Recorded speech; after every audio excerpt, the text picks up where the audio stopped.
How to apply for a disabled person rail card. Firstly, let's see who can apply.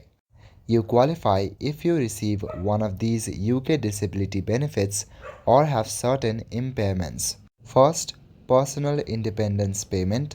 Second, disability living allowance.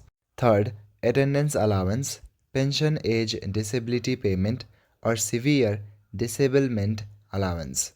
You can apply online or offline. Visit the official Disabled Persons Railcard website and click Buy Now or a payment card for €20. Once approved, which takes 5 working days, you'll receive a download code for a digital care or a physical card by post in 10 additional days. If you want to go offline to the post, you can download and complete the form. At that time, include proof of eligibility and payment. Then send it to the National Rail Card address. Delivery may take around 15 days, but that's how you can get your disabled person rail card. That's all for today. Thank you.